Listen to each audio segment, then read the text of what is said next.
we doing, guys? Welcome to a Friday Waffle. It's Easter weekend, thank goodness. I'm off today. I don't know if that's kind of pointing a bit low. I'm off today, Saturday, Sunday and Monday. Now that's the first holidays I've had since I've kind of started back in the workplace back in January. So yeah, I'm kind of looking forward to being off, but I'm enjoying being off. I've got a bit of a kind of little bit of time to myself. My wife's working today, my daughter's away at her pal's house, so happy days. So after I've made this waffle, I'm actually going to try and make a couple of videos. You know, the arcade perfects and what do you call it, that was the year that was, just try and catch up a wee bit, have some videos for next week. So I hope you're all doing good, guys. Didn't have any questions really this week included in this, so basically the stuff that I'm going to talk about, guys, is just stuff that I could think of. As you know, I don't really have much time during the week. It's tough trying to kind of think of anything to have the time, so I've got a few bits and pieces I'm going to talk about. I've had a really interesting past couple of, probably the last week, the last 7 days has been really good. There's been a few things that have happened, as you're probably aware of, which have been tremendous fun. Firstly, last weekend I was lucky enough to go down to the arcade club in a place called Haslingden, which it's about 20 minutes, don't know what that would be, 10 miles or something from Blackburn. Now, call it dedication, but I mean I left the house at midday on the last Saturday, drove all 150 miles, whatever it was, down to Consett in County Durham to pick up Paul, and we then drove from there down to this Blackburn. Now when we got there, you know, we're following a sat nav, and it was like, you know, in 500 yards you have arrived at your destination, and we're both looking at each other thinking, destination? Where the hell is an arcade? It's like a little sleepy town. We were driving up the middle through terraced houses, and it was telling us, like, you know, our destination's on the left in like 100 yards. So, you know, we got there and all we could find was some sort of industrial units. Now none of them looked like, even resembled an arcade. However, we were a wee bit early, so, well, in fact we pulled into the, well, you know, in fact I'll tell you what happened. Paul checked his phone and it turns out that it's actually in a building. I can't remember what the name of the building is, one of the units. So we stopped outside and this car drew up with the headlights on behind us, and we thought we were going to literally get killed, you know, and we thought it's going to be a mistaken drug deal and we're going to get taken out. So yeah, we decided to go and look for some eating emporium, and with the exception of Flaxley Chippy, the only other place we could find was Tesco. So we went in for a rather expensive Costa coffee, and what did we get? A flapjack, I think it was. So yeah, eventually got there about 6:30, and my goodness, I can't put into words just how amazing this arcade is. It's a guy called Andy. Now, I'm not really into the arcade scene as such. I know there's a lot of people who probably know these guys, but it's a guy called Andy owns this. Now, he apparently owns 2 computer shops, and the arcade club, it's only open one night a week. It's only open on a Saturday night. But from the second you step in, it literally is like stepping into a 1980s arcade. If I could have any criticism of it at all, it would be it's slightly narrow, so when you're standing playing a cab, sometimes people would be, it depends on your stance. I tend to kind of stick my bum out a wee bit when I'm playing games, and people were like, excuse me mate, and they're sort of like, you're having to kind of move, so when you're in the middle of playing a game and having to move, it's a wee bit awkward. But I don't know how many cabs there were. I mean, I don't know if you watched the video thing that I took of it. That was only probably half of the cabs. There was, I mean, every classic cab that I could think of. I mean, when I was driving down with Paul, we got talking about what our favourite machines are, and I said I would love to play a Terracrest arcade game. And Terracrest, I was there, I've got to say, I was absolutely pish at it. I mean, it's one thing getting used to playing a game on a MAME cab with a sort of loose joystick or whatever it is, but using it in the real hardware is a bit different. That's my excuses anyway. So yeah, there was Terra Cresta, there was Track and Field, there was Hyper Sports, there was, I mean, a sit down Star Wars cab. First real shot I've had of it, and I've got to say I can completely get why people rate Star Wars as in the way they do. It's an absolutely awesome machine. I mean, I thought to myself, I'm going to be crap at this, it's going to be really awkward, you know, using this sort of, whatever it's called, the sort of controller thing. But it's just instinctive, you know, you pull back to move the crosshair up, push forward to move it down. It really is instinctive and it works really, really well. So yeah, I loved that. I had, I think, 2 games of it. The other game, which was an absolute revelation, and again, it was a game that I saw and I thought, look, I don't really want to play that. It was Outrun, because I've played Outrun that many times. I've got it on my Saturn, I've got it on multiple machines. And I thought, it doesn't look any different, so I'm not going to waste any time. But as we were as the night was dragging on, it was just after 10, Paul said to me, look, why don't you have a shot of Outrun? So I had a shot, and what I didn't realise was, I thought it was just a sit-down version. Now, there is the version that I played in that museum thing in Edinburgh was literally, you just sat down and you had the steering wheel and that was it. This one actually was the hydraulic one. Now, I couldn't remember there being a hydraulic version. And I've got to say, it's bloody amazing, absolutely amazing. I mean, it's adding a third dimension onto Outrun. You know, you've got the big screen and you're turning the car's kind of going like that, shaking you about. It's just incredible, absolutely brilliant. So yeah, there was Outrun, hydraulic Outrun. You know what, I can't even remember the other games that were there. There was Robotron. I mean, they had a Paul called it the Wall of Death. It was all the Williams games. I mean, I think there was Smash TV, there was Defender, there was it Bubble? I think it was Bubble. There was Sinister, there was Robotron 2084. Absolutely fantastic.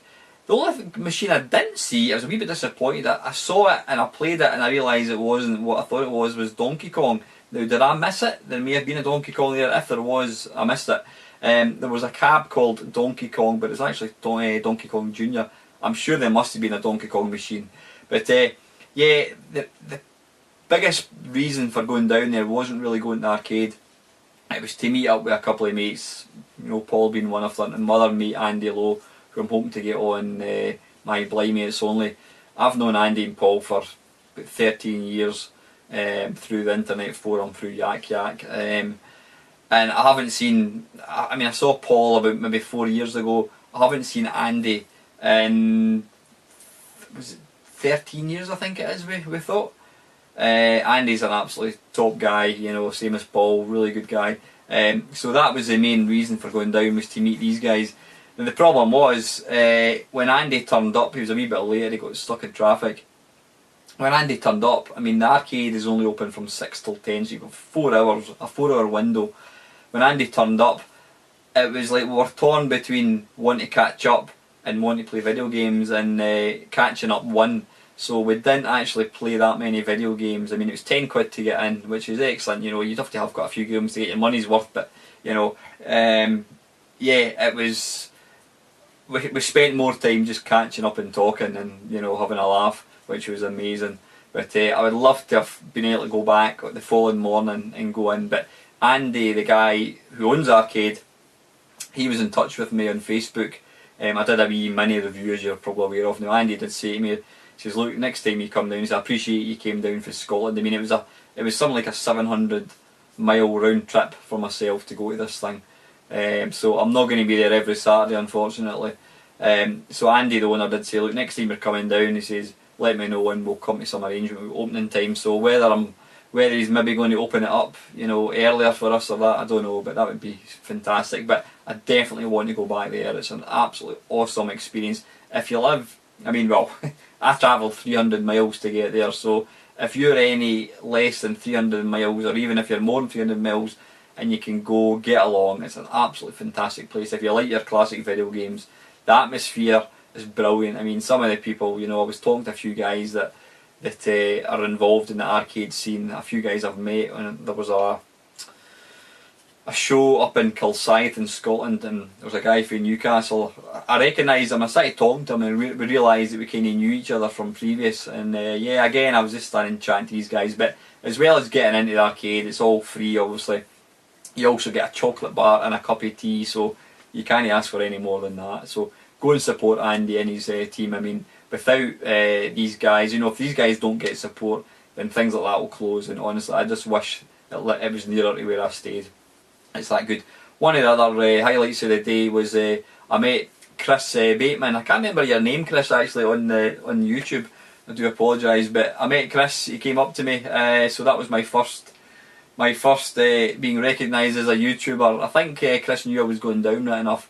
But yeah, I was chatting to Chris and one of his other mates who's, I can't remember your name, buddy, but yeah, I know you've subscribed to my channel and I really appreciate that. So I was talking to these guys for quite a while as well, and they had an absolute ball as well, so it was excellent catching up with these guys as well. So yeah, I am going to play Blackpool. I've just booked my ticket actually. I'm going to be travelling down on a Saturday morning. I'm planning to leave pretty early. I'm going down with 3 other mates. We're staying at the South Pier Travel Lodge, I think it is, on the Saturday night, and then we might, depending on what happens, we might go to the Pleasure Beach for a few hours in the morning and then head back up the road Sunday morning, excuse me. So yeah, looking forward to that. Yeah, so I don't know if any of you guys can get along. It'd be great to meet up with you. I know the guys on the, what do you call it? My goodness, it's just gone in my head. Back in a tick. Retro Unlim, dearie me, I was thinking retroactive reviews, which was a thing that Paul did. Sorry, Stuart. Yep, Retro Unlimited, which is the sort of the retro website I'm kind of affiliated to. You'll see their logo every time you watch one of my videos. So Stuart was telling me that I think there was about 19 of the Retro Unlimited guys going along, so it'll be good to tie up with some of these as well. I don't really know many of the guys, I must admit. That's one thing that I was thinking about last night. Because of the lack of time I've got, obviously I'm making less videos and I've got other stuff that I'm doing, I've watched very, very, very little other YouTubers. It's sheer lack of time. I mean, I just don't have the time to watch them, and it's a sin because it was through watching other YouTubers that got me into making these things to begin with. I'm gutted Steve Benway doesn't put out much these days. He puts out the odd sort of play video, but I always enjoyed Steve's kind of waffle type videos. But I know he's got other things that he's playing at the moment. But there's loads of cracking YouTubers that I've just not had the time to watch, and I really need to make a point of trying to do that. So yeah. So I'm going down to Blackpool on the Saturday the 2nd of May, which isn't that long away. Going down there, travelling down Saturday, I'll be there all day Saturday. We'll probably get out on the Saturday night. Well, I wouldn't be having any beer because I'll be driving. I just don't take the chances anymore. But yeah, we'll hopefully catch some of you either down at the event or maybe later on that night. So yep, I'll just drop my piece of paper. So that's what I've got next month coming up. Excuse me, games wise, again it's like, I sound like a broken record. I've not been playing much on the games front. The only thing I have been playing is my mate Ian showed me at the computer club 3D Outrun on the 3DS. Now when he showed me it, I was a bit, it's going to be crap. But what they've done is they've taken the they've taken the original code and they've like made it 3D, and it just works. It's absolutely brilliant. It cost, I think they were cheaper, but they're like £5 each.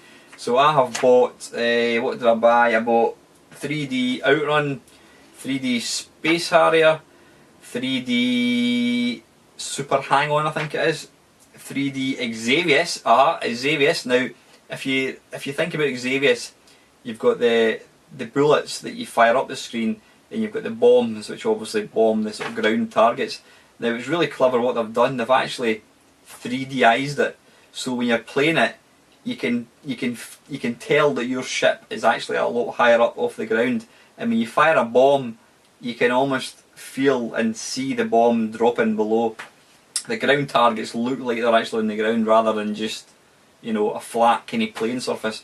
But it doesn't sound like it should work, but it does. Absolutely fantastic. So if you like these games and you want a really good 3D version of it, download it. It's on the Nintendo 3D, whatever it's called, the Nintendo store thing. So yeah, that's all I've been playing really, guys. I've just not had a chance.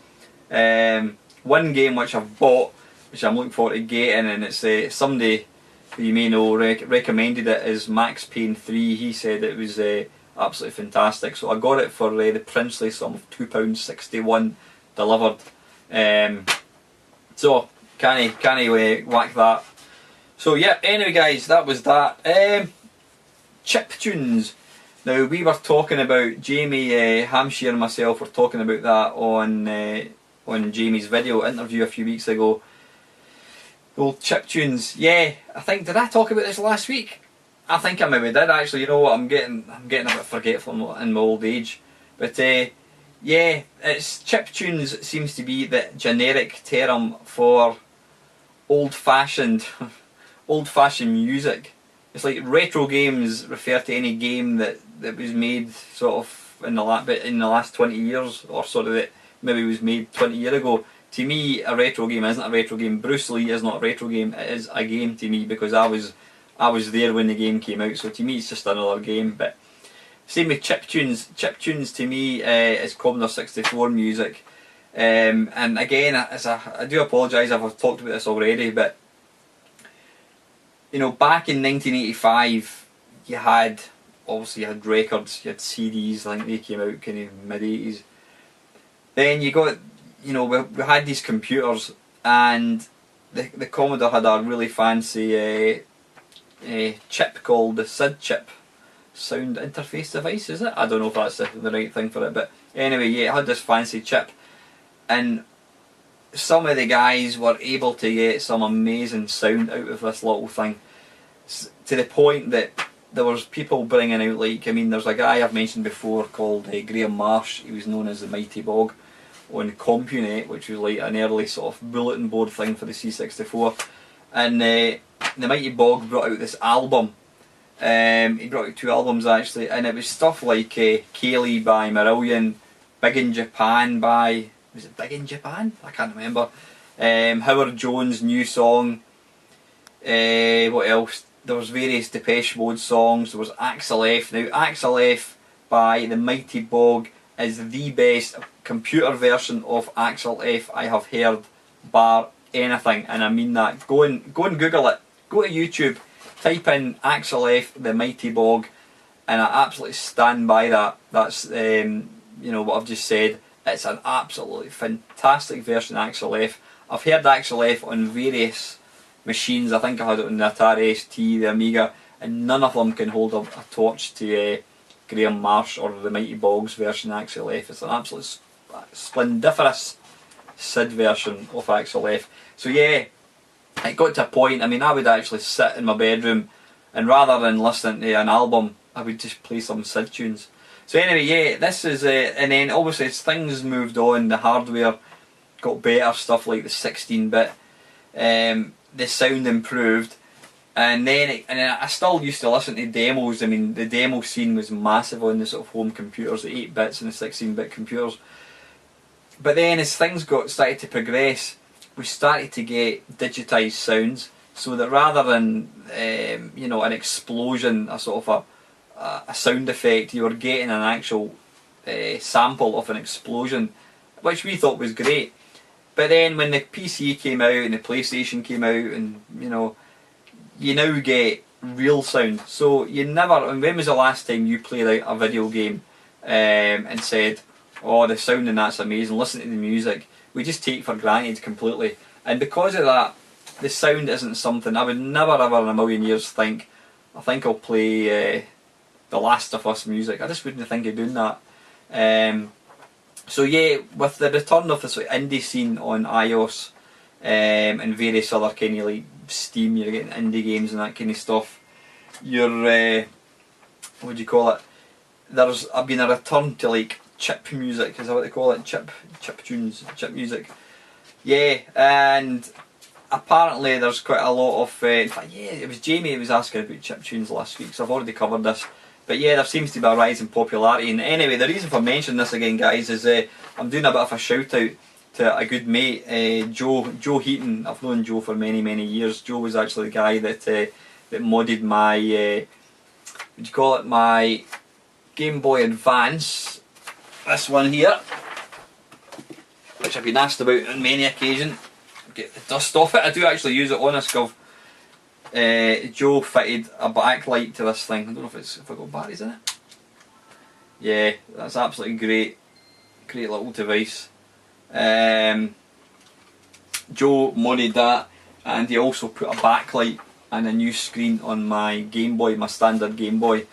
He's a clever guy. Now Joe's actually just released a Facebook page called Joe Bleeps.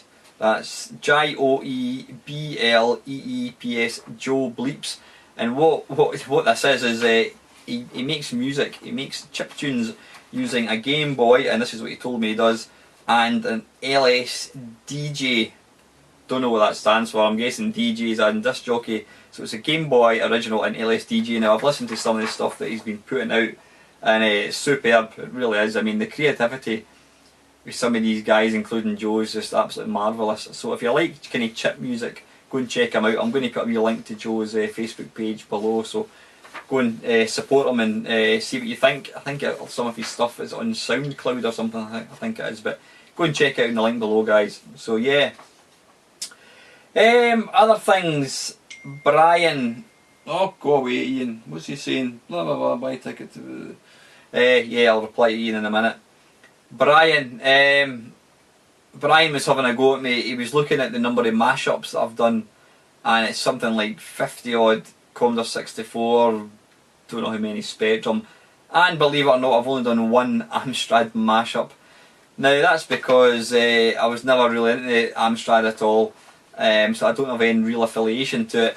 But just for you, Brian, I'm going to. You were mentioning a few games, Beach Buggy Sim, which apparently has a great chiptune. So we shall have a look at that today. Actually, WEC Le Mans and Savage. I think I've heard of that one. So I promise you, Brian, I'll do some mashups for the Amstrad just for you. Even complete with squint cam, maybe, if I'm feeling extra generous. So yeah, 60 frames per second. I saw there's an advert for Grand Theft Auto 5 in the PC, and it's the big thing for that is 60 frames a second. Now I have never ever got the whole 60 frames a second thing. It just wasn't something that I was even aware of. I mean, it's like music, sound systems. Some people, I mean, I used to, well, I've still got it, he's still a mate, and he used to think nothing of, like, I don't know what it would be, he would buy like an audio lead for like 50 quid, whereas I would go to Poundland and get it for £1, whatever. So there's a bit of, I mean, it's snobbery, maybe there's a bit of snobbery attached to it, but there's a very, it's one of these things that some people are like, oh, this is, you know, you need, that's crap. Where am I going with this? Aye, and it's the same with like frame rate, you know, and it's the same with like people used to complain about the PlayStation. Oh, it's like the PAL version's got borders and it runs at whatever it is, 50 megahertz rather than 60, and it never really bothered me. However, that has all kind of changed. With getting that new computer and graphics card about a month ago, I can now play games at 60 frames a second, and I can completely get what people are talking about. The difference is from, like, I mean, apparently most, if not all, PlayStation 360, PlayStation 4, Xbone as well, I think. I mean, I might be talking out a whole arse here with this, but for what I believe, all these games run at 30 frames a second.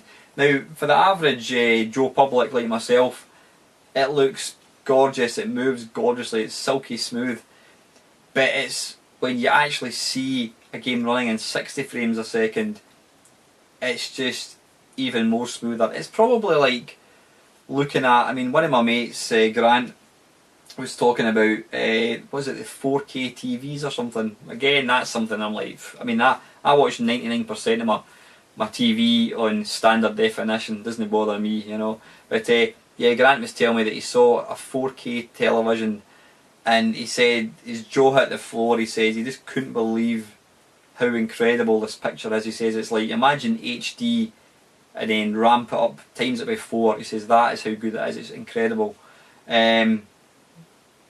So yeah, what was I talking about? I completely forgot what I was talking about. So yeah, it's like the difference. I can imagine looking at you look at HD and you think that can't possibly be any better. Then you look at 4K, or even take standard definition in a game. Look at like a PlayStation 2 game, and then compare it with, you know, compare it like, I mean, the best example to me is if you look at the Wii, then you look at the Wii U. The Wii U looks incredible. I mean, although it's apparently got, it's a kind of more inferior hardware than like the PS4 and the Xbox. To my mind, the Wii U, she's not a character in Street Fighter. The Wii U looks unbelievable. I mean, we were playing, myself and my daughter Ava, we were playing Mario Kart 8 last night, and it's just, it really does, it's an incredible looking game. It really, really is. Like, anyway, I'm going away off on a tangent. So yeah, compare SD with HD, and you think SD is okay. Then you look at HD and you go, wow, look at this. And it's the same way 60 frames a second. When you've seen a game running 60 frames a second, you totally get, or at least I totally get, what people are on about. And it could get to the stage where I do kind of understand why you get some PC snobs. They're only used to playing games in 60 frames a second. So when you look at like what they term an inferior system like the PlayStation 4, and it's only running at 30 frames a second, they think it's shite. Now that's not the case, but I can definitely get the 60 frames a second appeal. I mean, on that iPhone 6 that I've got, you can take a video at 60 frames a second, and again, it's so smooth. I mean, you record it normally and it looks alright, then you record it at 60 frames a second, you can literally go like that with the camera, you know, shake it back and forwards, and it stays absolutely rocket sharp and totally smooth. So yeah, that's 60 frames a second, yeah, okay. Yeah, I'm going to pause it in case it cuts out. Okay, right, I can't make this waffle without talking about the video I put out a few days ago, or yesterday I think it was, or the day before. Dominic Diamond interview. Yeah, what can I say about it? Obviously, it was one that I was hoping to get for quite a while. I mean, I spoke to Dominic, I don't know, probably a month ago, and it was going to be in 2 weeks' time, and then my stupid work, I had to be somewhere and I wasn't going to get back in time. I had to cancel it, so it was then put back for a couple of weeks. Now, it was quite funny because I was talking to Dominic on Facebook, and well, we'd agreed it was going to be 6 o'clock UK time, 2 o'clock Canada time, and my daughter and my wife, they were going to a school show. In fact, yeah, don't say I'm not good to you guys, but I found out that my daughter was going to be in a show. We'd bought tickets. It was a show called Oliver, which you've probably heard of. She had a part, well, she had a sort of part in the chorus, and she was going to be dancing. And I happened to mention to my wife on last week that I was going to be interviewing Dominic on, what day was it? Thursday. And my wife says that's the same day as Ava's show. And I thought, I can't possibly cancel it. I can't cancel this interview again because he's just going to go, you know what, you're messing me about, forget it. So yeah, I had to choose between making the video and missing my daughter's show. And I'm ashamed possibly to admit that I missed my daughter's show. The only thing was, I mean, my daughter's been in loads of different things over the years, and I've been to every single one of them. Choir, Rabbie Burns, various school Christmas nativity plays and that kind of stuff. I've always gone to everything. Now this one, she had a very, very, very small part in it. So my wife was like, look, don't worry about it, she'll not bother. When I asked my daughter about it, she was like, oh, you need to be there, it's my last show I'll ever do in primary school, because she goes to high school in the summer. And I'm like, don't make me feel guilty, that's not fair, that's not fair. And she did make me feel guilty, and I did feel guilty, and I do feel guilty. So yeah, don't say I don't knock down walls for you guys. So anyway, yeah, we agreed to meet at 6 o'clock. And and when my wife said that they were going to be going out from like 5:45, probably until about 7, I thought, that's excellent. It means I've got the house to myself, I'll not get any interruptions. So I went onto Skype, and 6 o'clock came, no sign of Dominic.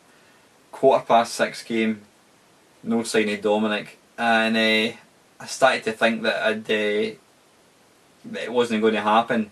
So I went onto Facebook, and I noticed he was on Facebook, and I just said, are you still alright for their interview tonight, Dominic? And he went, yeah, that's fine. And I said, oh, look, just let me know when you're ready to start. And he said, oh, it'll be 45 minutes time. And I says, alright. And I said, oh, hang on a second. I says, we agreed to meet at 6 o'clock.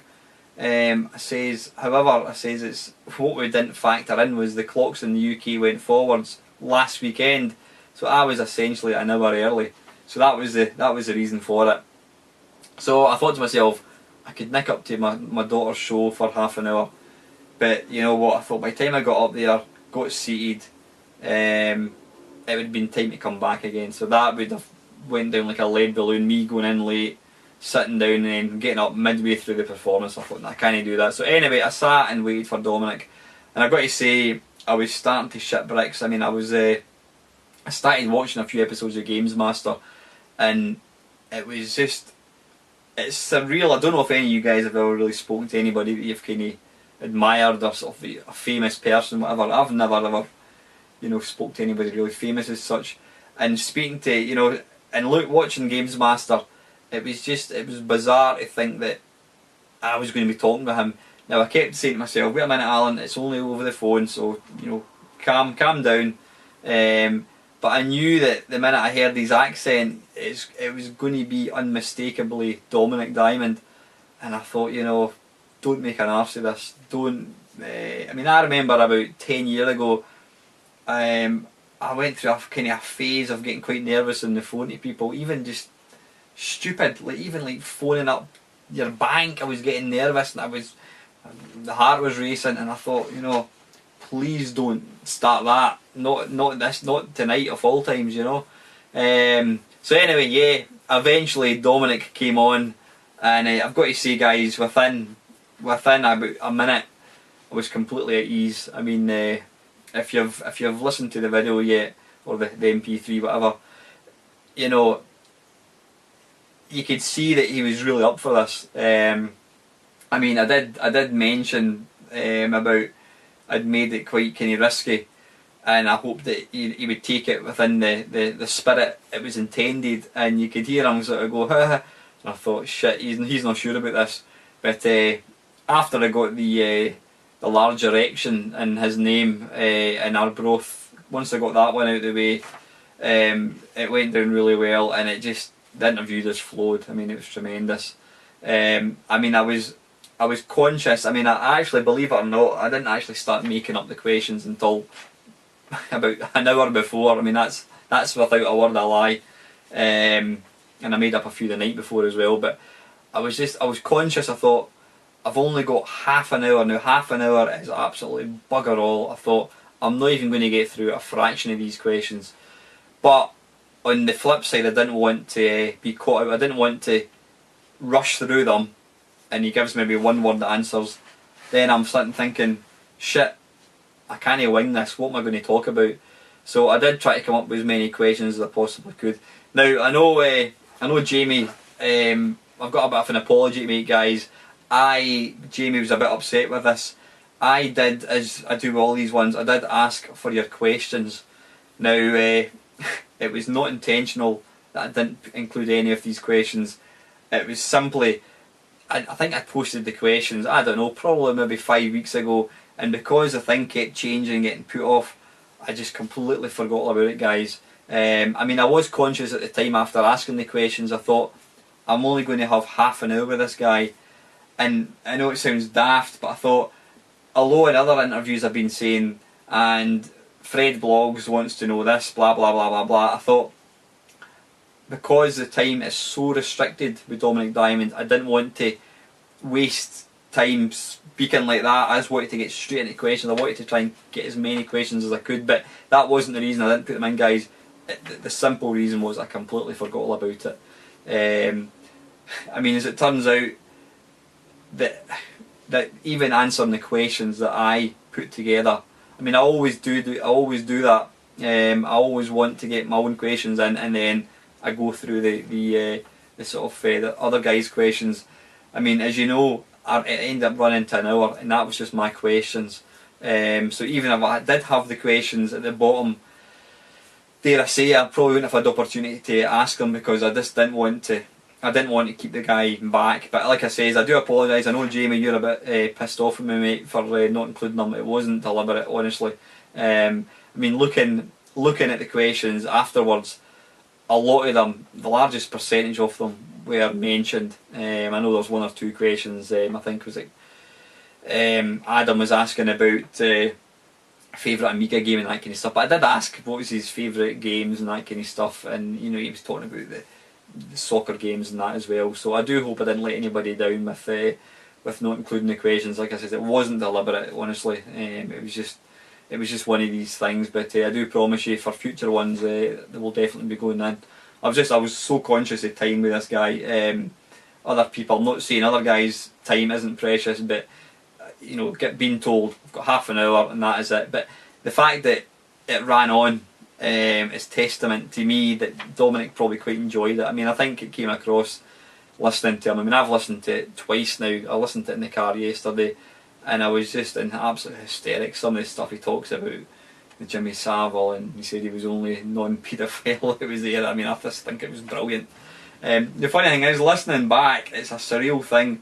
Even when I was doing it, when I was asking him questions, and then when he was talking back, when I was listening to him talking, it didn't feel like he was talking to me. I felt like I was just listening to an interview, or listening to him on the TV, if that makes any sense.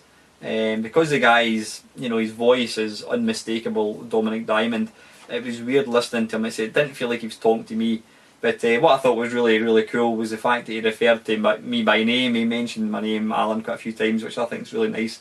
You know, I'm sure some of these people in that sort of line of work could be, you know, they're not interested in who they're talking to. They just want to go through the emotions and get the thing over and done with. So yeah, I'm absolutely. I mean, it's a bucket list thing ticked.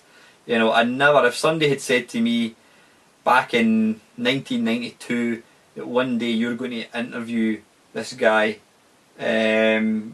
I would have thought they were a lying sod. So yeah, I'm tremendously proud of the video. I really am, of the interview. But you know, I want people to watch it. Nothing to do with getting me any publicity. It's the guy doesn't do many videos, and as I mentioned to him, I mean, he is an icon in retro gaming because he was the only guy that, you know, he fronted this TV programme. But it's a fascinating interview, and anybody that's got even the remotest semblance of interest in Games Master or video games would enjoy it. So yeah, that was that. Delighted with that. But I've got to say, guys, I've still got some cracking ones to come. I'm going to be getting John Studley on. I'm hopefully going to get John on next weekend or over next week. With Tony Temple coming up. Still trying to get a hold of Jeff Minter. I'm deliberately not trying to think of too many more at the moment, because you know, there's no point in getting 10 people and then it's like, when you want to interview me, well, it's not going to be for another 6 months, so I'll kind of, you know, see what happens. Stuart Campbell was going to be available from the end of May as well, so looking forward to getting him, and I'll need to chase up Gary Penn. I did send him another chaser, but he's never got back to me, so I'll need to chase up him as well. So yep, I hope you've enjoyed these guys. I know I've certainly enjoyed making them. Down the rabbit hole, Squire, you were asking about my steering wheel. Yeah, I bought this steering wheel. I don't know if I'll let you see it. I'll go and get it actually. I got this. I think I did actually. I'm sure I did this in a pickup video. I got this thing on Gumtree for £15. Now, I don't know how much it sells for. It certainly sells for a lot more than £15 now. It weighs a bloody ton, it really does. It's got a cracking, really, really good rubberised steering grip. You can see there the weight of it. I mean, I can't even hold it steady. It's turning it. You've got various buttons, A, B, C. You've got the sort of like the throttle controls. You've got gear sticks. You've got buttons. You've got indicators. Even flashes lights. Yeah, excellent. Now, I've hardly used it. I mean, I paid 15 quid for it. I've really hardly used it. It's got the foot pedals.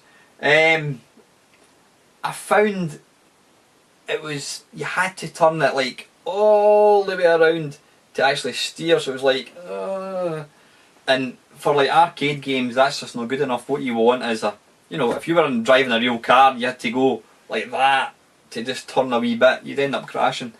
I think there is ways of adjusting it. To be honest with you, I can't really be arsed trying it. Hang on a second, I've got something else I want to show you just when I'm talking. Yeah, so I've not really made much of an effort to actually use it. But for 15 quid, I mean, one of my mates, who actually I'm going to show you something that he sold me, he just bought that very same steering wheel and he loves it. I mean, when it works, there was a game, I can't remember what game I was playing, and it's excellent. I mean, it really feels, if you've got the proper setup, what you need is the pedals, and you need to get like a table or something so you can stick this thing's got some suckers underneath like so. You really need to position that properly so it doesn't move, because you can't. Well, saying that, it's actually got you can see there, it's actually got cutouts so it sits on your legs like so. So yeah, it's really well defined. The only one thing I don't like about it, can I see it at the front here? Where is it? The connection, the cable is an absolutely ridiculously flimsy little cable. Where the hell is it? Ah, there we go. It's that thing, which is like the cable that plugs into your telephone cable on the wall. Well, the end that plugs into your router, it's like that. It's like a wee telephone cable thing. It's really flimsy. I mean, I don't know why they used that. That just seems crazy. Why didn't they hardwire it in or something? Because at the end of the day, to use it you need to plug it in, so why didn't they just hardwire the cable in? That seems a bit daft. So anyway, yeah, I did buy this off my mate Dave.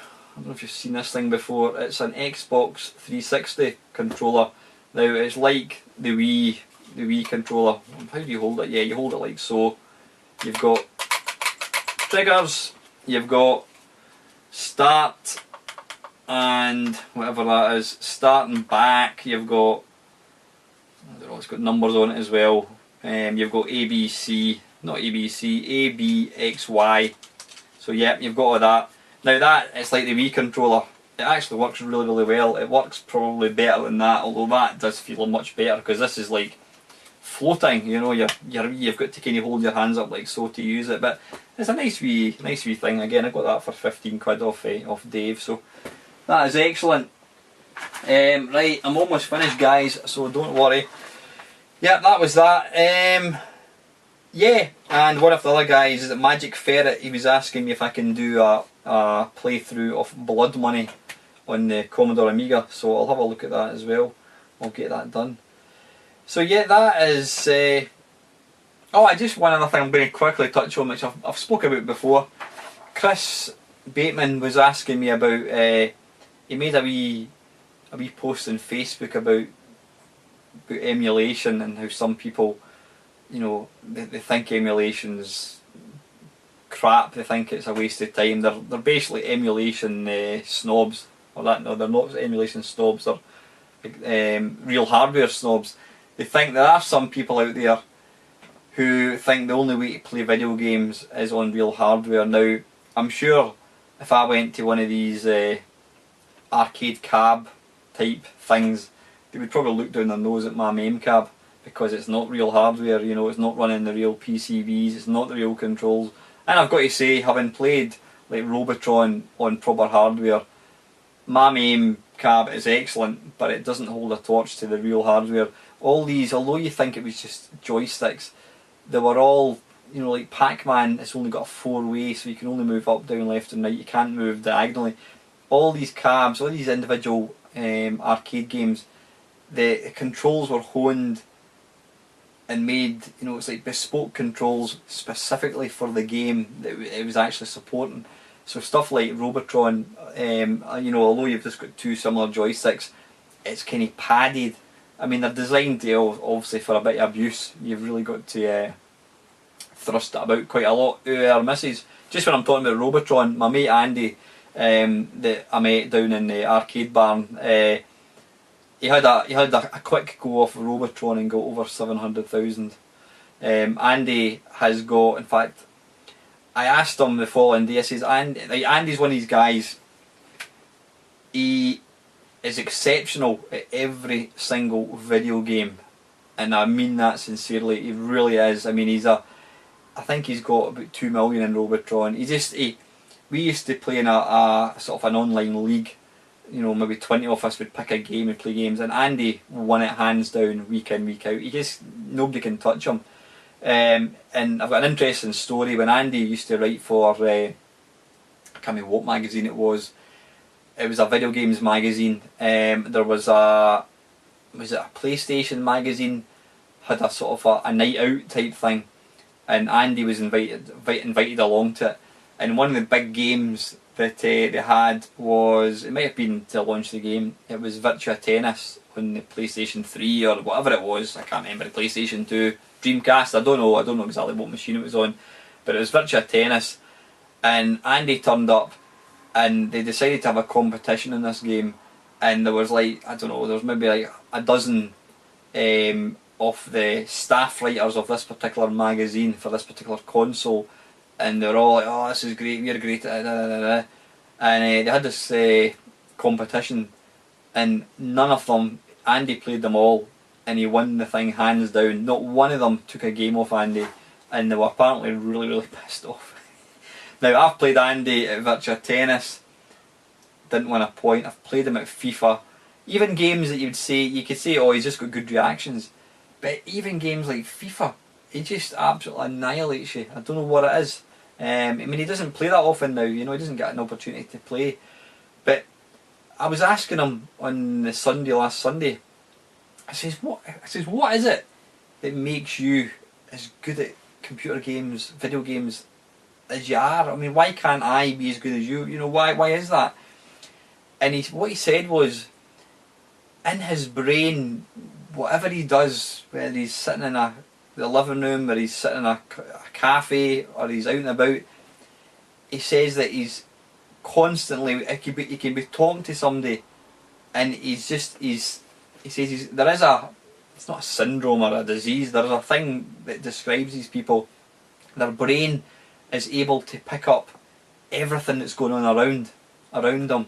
He says, so when he's sitting talking, he says, like, I'm talking to you just now, Alan, he says, and I can see there's a guy over there on the phone, I can hear the woman talking to her son and such, and he says he's aware, his brain seems to pick up everything that's going on around him, and he says that when he's put in front of a video game, that part of the brain sort of lights up. That was the term he used. It lights up, and he says and then when he gets right into the meat and bones of the game, it just, the whole thing connects, and he says that he's almost able to, like, can he plan ahead? He says, so he's not just moving, you know, or Robotron, or let's move down here to avoid that, you know, baddie.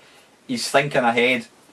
He says it's just something that he's always had, the ability to kind of think ahead when he's playing video games, and that coupled with just having good reactions just makes him good at games. So yeah, I thought it was really, really interesting.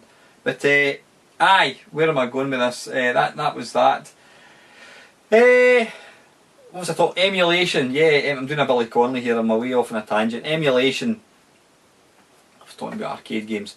Yeah, I used to be, excuse me, before I started collecting, I just played all my games in emulation. I mean, I've got a massive, as the game-based thing that I showed you, I've got virtually every system I could possibly hope for on my computer. I've got all the games, all the ROMs, call them what you want.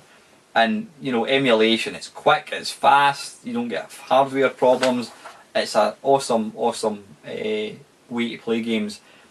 But when I started collecting real hardware, I do completely get that using real hardware it's far more fun than sitting in the computer. I think what it is to me is you've got, when you're playing real hardware, you've got the proper control. I mean, playing Bruce Lee or Drop Zone using a gamepad to me just doesn't feel right. You need to have a proper digital joystick. You know, an 8-way joystick, click, click, click, click, click, click, click, with one fire button. That's how it's got to be played. So yeah, you can buy adapters that converts like a USB to an Atari, is it 9-pin joystick? So yeah, I mean, I've got one of these. I did a wee look up. I did a sort of review of it on my channel. You can go and check it out. But yeah, that allows you to play a Commodore 64 game with a proper joystick. But again, part of the appeal of playing these games is where you're actually playing it. I mean, sitting in a typist chair in front of a computer screen just doesn't feel right. Sitting on a nice comfy chair like this, you know, with your Commodore 64 in front of you, it feels more real. It's all about just enhancing the experience. I mean, you know, it's to try and compare it. I mean, you imagine some. I suppose you could almost say going to the pictures. Oh, going to the pictures is 100 times better than watching a film on Netflix.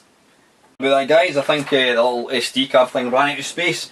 Yeah, what was I talking about? Yeah, you go to the pictures, you've got the full experience, the big screen, you know, the atmosphere of the other people about you and that kind of stuff. So yeah, it's good. But you know what? Watching a film on Netflix is you still get to see the film the way it was supposed to be shown, sort of thing. And that's the same for emulation. Yeah, by all means, if you can afford, you've got the space, the means to play real games on hardware, then yeah, it's fantastic to have it. The problem with that is, I mean, I'm quite lazy now. Although I've got all my machines sitting around me, it can be quite problematic trying to get things set up. You know, you've got to wait for games to load and all that kind of stuff. And I'm quite lazy. Emulation is like the microwave of cooking. It's just it's instant. You've got your gaming fixed instantly. The downside to it is you put a game on. I think Jamie Hampshire touched on that with his meme cab. You put a game on, and after a minute you go, I'm not really enjoying this, and you put it off and you go into something else. When you're playing real hardware, you've got to, well, it's not quite so true now that you've got SD kind of solutions, but you load up a game in the Commodore 64 with tape, you've got to wait 5 minutes. So when that game loads, you will play it. You've got the loading screen, the music, the experience actually loading the thing. So yeah, you've got that side to it. So there's definitely there's good and bad points with both sides. Emulation, the only bad point is it just doesn't feel quite right. But if you can get yourself a decent controller, then you know what, you're getting to play the game the way the programming intended it. And I said I've got both. I've got tons and tons of emulators, but I've also got most of the systems that I like to play for real as well. So you know what, these people that try and put people who play emulators down, fuck them. That's what I say. They're just a bunch of arseholes. You get these kind of people in all walks of life, whether it's cars or golf clubs or anything, you know, people they don't like, they just look down their nose at other people, sort of thing. So yeah, so that's that, guys. Oh, before I forget, the Ghost, is anybody that watched my retro collection video, the first one that I put up until I took it down, when I was making the video, mid-video, I heard this voice that said, what was it? What have we here?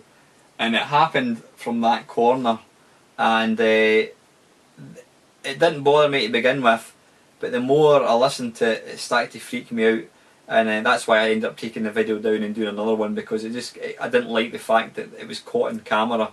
It's bad enough thing. Well, I heard it, but then your memory starts to erase it out, sort of thing. So, but the fact that I had it on camera, and one of my mates actually enhanced it, so it was like, what have we here?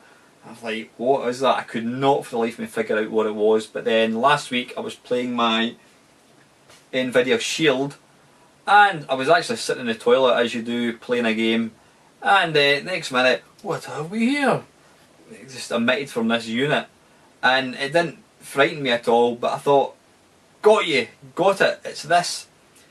So then I tried to figure out what was actually causing it, and I was downstairs and it did it again, and I thought, wait a minute.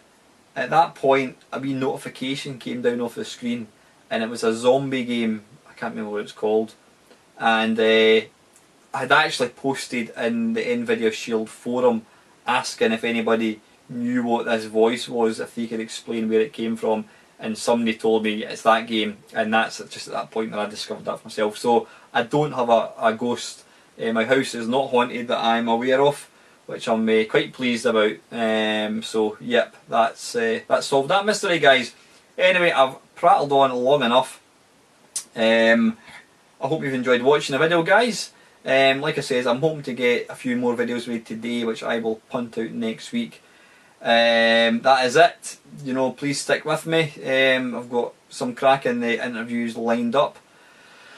That is it. If you're watching this on the weekend, or on Friday I should say, I hope you all have a really good Easter weekend break. Thank you for watching. Please feel free to like, comment and subscribe. And very lastly, guys, thank you so much for watching.